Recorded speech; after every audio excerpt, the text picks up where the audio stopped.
So you've bought your first full suspension bike, you've been on a hardtail, obviously they've got more moving parts and things to keep on top of.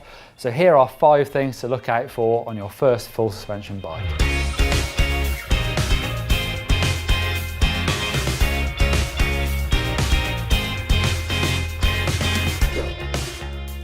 Obviously one of the biggest differences with your new bike compared to the hardtail is this rear shock. They do need servicing, so try and keep on top of that. Check for the condition of the shaft, make sure it's not got any scratches on it and there's no oil coming from this seal. If either of those things are present, then get it serviced. In normal sort of running of the bike, just make sure it's nice and clean and you don't let mud and dirt build up around that seal.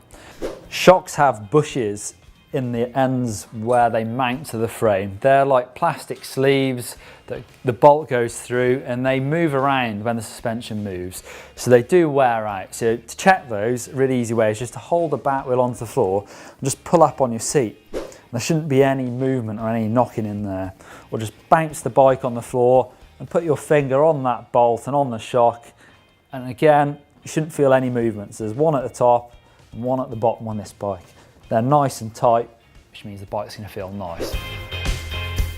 The next thing to look at is your suspension setup, and we've done a really advanced video on that exact thing, and the link to that video will be in the description below this video, so check that one out. But simply put, you want to set the sag and the rebound of that shock.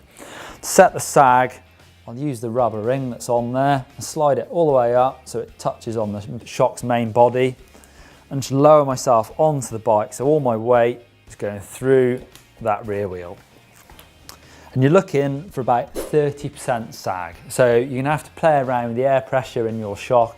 So that's about 30%. Next thing is rebound. So you want the shock not to just spring back without any damping.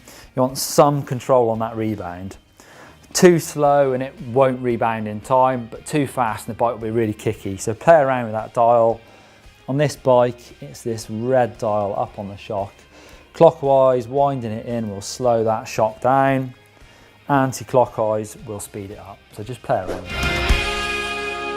So the rear swing arm that moves the shock will move on bearings. So there's bearings in each pivot. So there's something else to look out for and just to keep on top of. A good way of checking the condition of those bearings is to grab the bike, hold onto the saddle and just wobble that rear wheel. You need to make sure the rear wheel's nice and tight, all those spokes aren't flexing about. And then I'm just looking for any movement in the rear end, looking against this linkage against the frame, and there really isn't any movement in there, so I know my bearings are in really good condition. So give that a wobble. There shouldn't be much play at all side to side in that rear end. An easy way of checking each bearing individually is just by taking the rear end apart slightly so that you're isolating each bearing, so that I'm moving one. You know, sometimes you can just take the one shock bolt out just so that swing arm moves nice and freely, and just feel the frames you're moving them to check there's no rumbling or any roughness in those bearings, and make sure they're all nice and tight whilst you're doing this. So this feels really nice and smooth. Like I say, you can work through the pivots, do that individually and check that all those bearings are in good condition.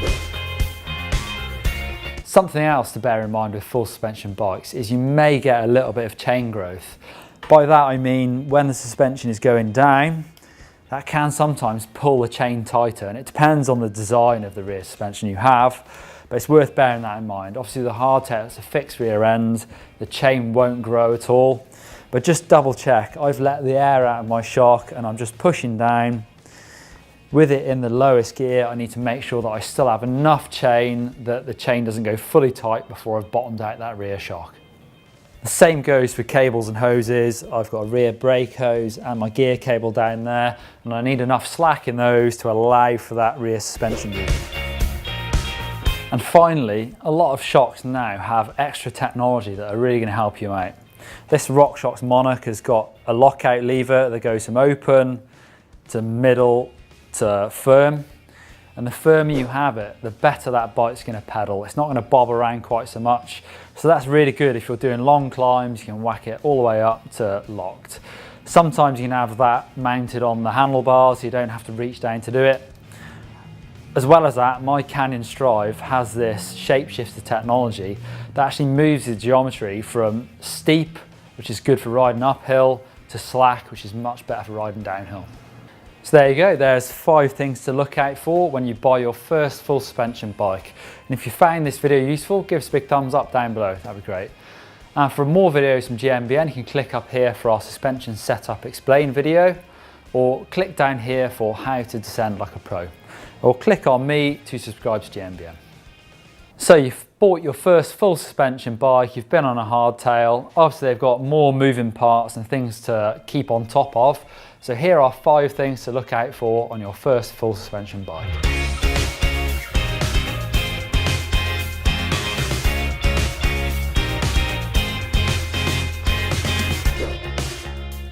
Obviously, one of the biggest differences with your new bike compared to the hardtail is this rear shock.